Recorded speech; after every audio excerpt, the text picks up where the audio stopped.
everyone, it's Robin Painter. It's your friendly neighborhood education attorney.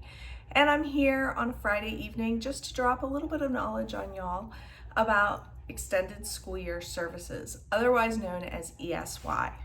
So for those of you who have a child who has an IEP, often you may see that toward the end of the IEP, there is a part that talks about ESY, or Extended School Year Services.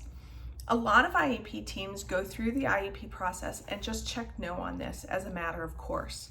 But in fact, you as a parent are entitled to advocate for extended school year services if this is something that you think would benefit your child. So for example, if you have a child who is working on literacy skills, and they have hit a point where they are up to some pretty good momentum on learning their letter sounds, and you are worried that during the school year or during the summer, they're going to lose some of the gains that they made during the school year. Extended school year services may be appropriate for that child.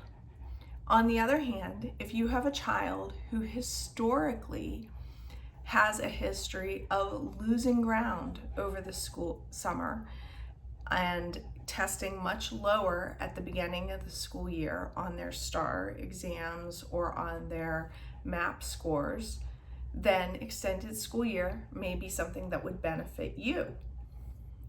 Also, if you are a family that has a child with significant special needs that cannot just be filled during the regular school year, extended school year could be something that would be helpful for you.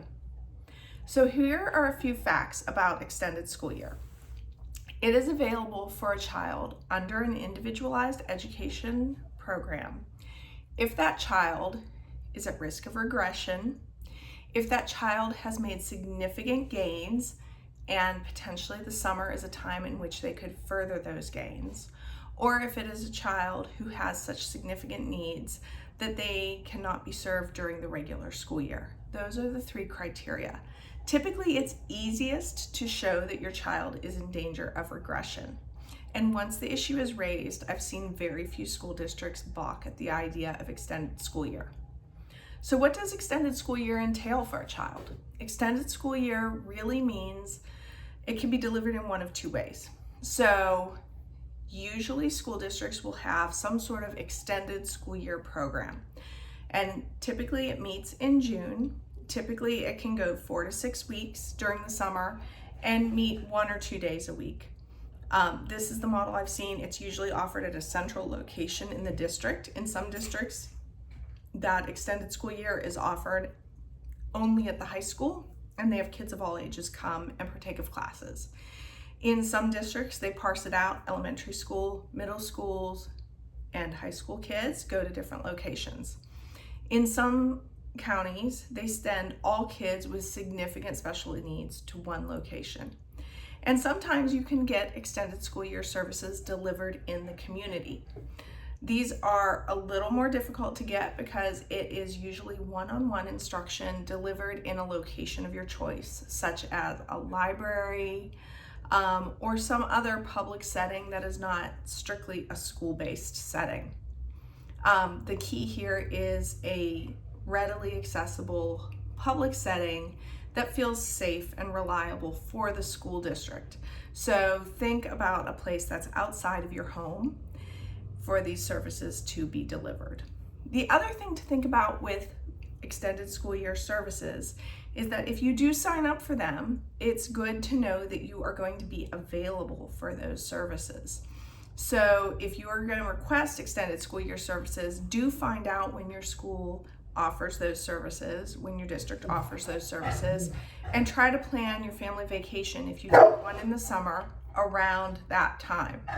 The other thing to know is that if you miss extended school year services, you probably can't make them up. So it's really important to make sure that you are available and able to take advantage of them.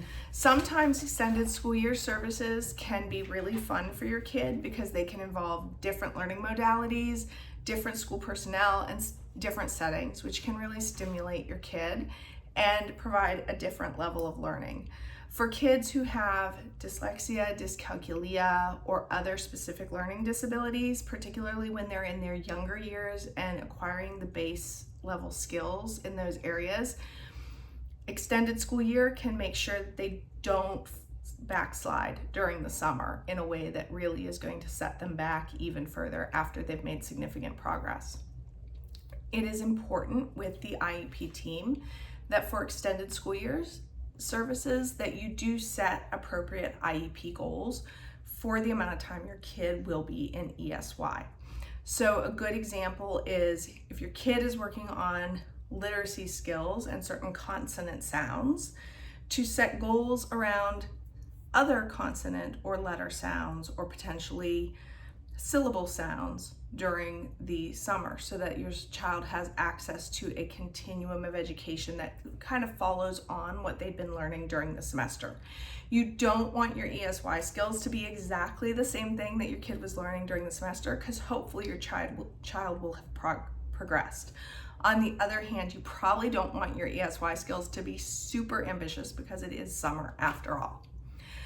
So just knowing that you as a parent have a right to advocate for extended school year services, that they happen during the summer, that often they happen during the month of June for 4 to 6 weeks in a central location in your school district, or that you have the right to ask for them to happen in the community one-on-one with a provider.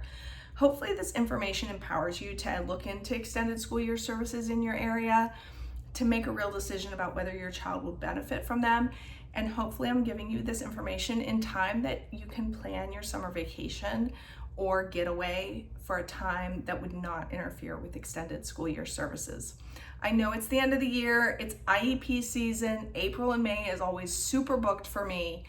But if you have any questions, please don't hesitate to reach out, painterlegal@gmail.com, and I will be happy to take your legal questions about education.